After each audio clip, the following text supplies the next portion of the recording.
Hello' viewers, স্বাগতম জনাইছোঁ আপোনালোকক মোৰ ইউটিউব চেনেল ইতিবৃত্তলৈ। আজি আমি ইতিবৃত্তত অন্য এটি বিষয়লৈ আলোচনা কৰিবলৈ চেষ্টা কৰিম। বিষয়টো হৈছে ৰয়েল এনফিল্ডৰ বুলেট আৱিষ্কাৰ আৰু ইয়াৰ সফলতাৰ ধাৰা। বুলেটক পচন্দ কৰা মানুহে কয় যে বাইক হয় যদি বুলেটৰ দৰে হ'ব লাগে। ইয়াৰ কাৰণে বুলেট বাইকে ৰাস্তাত চলাৰ লগতে মানুহৰ অন্তৰতো চলে। যদিও আমি বুলেটৰ এডভাৰটাইজ টিভিত দেখা নাপাওঁ, তথাপিও তাৰ ওজনে তাৰ পৰিচয়। হয়, মই আজি আপোনালোকৰ আগত ক'ব বিচাৰিছোঁ ৰয়েল এনফিল্ডৰ বিষয়ে, যাৰ ভাল পোৱা ভাৰততেই নহয় বিশ্বত পোৱা যায়। ইয়াৰ কাষ্টমাৰ ইমান লয়েল যে ইয়াৰ নতুন বাইক বজাৰত নহালৈ কাষ্টমাৰে ৱেইট কৰি থাকে। ৰয়েল এনফিল্ডক বহু লোকে ইণ্ডিয়ান বুলি ভাবে, কিন্তু আপুনি জানি আচৰিত হ'ব যে ৰয়েল এনফিল্ডৰ আৰম্ভণি হৈছিল আজিৰ পৰা প্ৰায় 129 বছৰ আগতে ইংলেণ্ডত। আৰু পিছলৈ কেনেকৈ ই ভাৰতীয় ব্ৰেণ্ড হৈ পৰিল তাৰ আঁৰত বহু কাহিনী আছে। আহক আমি ইয়াৰ সফলতাৰ কাহিনী আৰম্ভ কৰোঁ। ভিউৱাৰ্ছসকল, ৰয়েল এনফিল্ডৰ সৃষ্টি এলবাৰ্ট এডি আৰু R.W. স্মিথ নামৰ দুজন ইঞ্জিনিয়াৰে 1892 চনত কৰিছিল, আৰু সেই সময়ত ইয়াৰ নাম আছিল এডি মেনুফেকচাৰিং লিমিটেড। ৰয়েল স্মলে বন্দুকৰ সৰু সৰু পাৰ্টবোৰ বনাইছিল। পিছলৈ 1896 চনত এডি মেনুফেকচাৰিঙৰ অন্য এটা কোম্পানী বনায়, যাৰ নাম দিছিল the new Enfield cycle company. এই কোম্পানী মুখ্যতঃ চাইকেল বনাইছিল।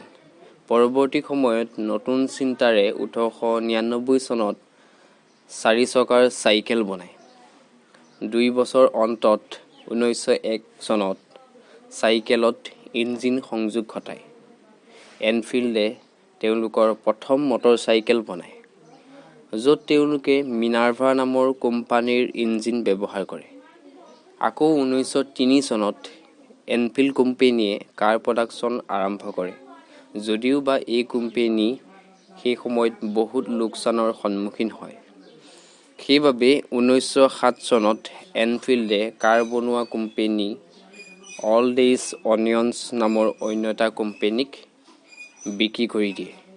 কিন্তু মটৰ চাইকেল বনোৱাত এনফিল্ডে মনোযোগ দিয়াত 1914 চনত এনফিল্ডৰ বৃহৎ সফলতাই লগ ধৰে, য'ত প্ৰথম ৱৰ্ল্ড ৱাৰত ব্ৰিটিছ ৱাৰ ডিপাৰ্টমেণ্টক তেওঁলোকৰ এনফিল্ড বাইকসমূহ যোগান ধৰে, আৰু লগতে ইম্পেৰিয়েল ৰাছিয়ান গভৰ্ণমেণ্টেও এনফিল্ডৰ বাইক কিনাৰ বাবে অৰ্ডাৰ দিয়ে।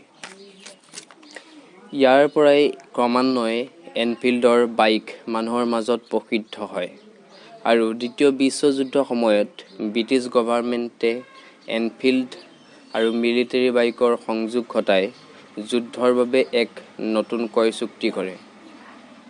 ভাৰতত 1949 চনত প্ৰথম ৰয়েল এনফিল্ডৰ বাইক আৰম্ভণি ঘটে, কিন্তু ভাৰতীয় মানুহে পচন্দ কৰে 1954 চনত, য'ত এনফিল্ড বাইকবোৰ আৰ্মি আৰু পুলিচৰ কাৰণে ব্যৱহাৰ কৰে।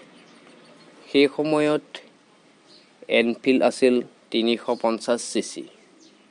1955 চনত এনফিল্ড কোম্পানীয়ে মাদ্ৰাজ মটৰ্ছৰ লগত পাৰ্টনাৰশ্বিপ কৰি ৰয়েল এনফিল্ড ইণ্ডিয়াৰ সূচনা কৰে, যাৰ কম্পনেণ্টবোৰ ইংলেণ্ডৰ পৰা অনা হৈছিল।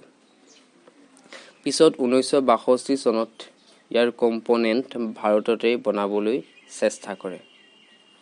পৰৱৰ্তী সময়ত এনফিল্ড কোম্পানীৰ মাৰ্কেট ঘাটিৰ ফলত ইংলেণ্ডত ক্ৰমে বন্ধ হৈ পৰে, কিন্তু ভাৰতত এনফিল্ডৰ প্ৰডাকশ্যন চলি থাকে।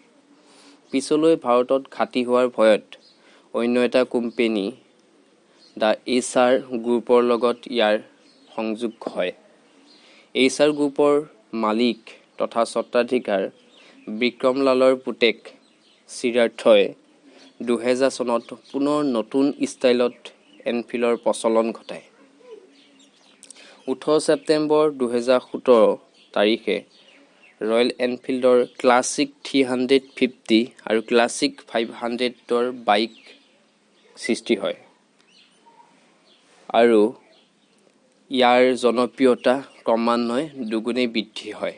আজিৰ দিনত এনফিল্ডৰ বজাৰ ভাৰতৰ বাহিৰেও America, south Africa, Indonesia, Australia আদি কৰি 50খনতকৈ অধিক দেশত ইয়াৰ বজাৰ সৃষ্টি হৈছে।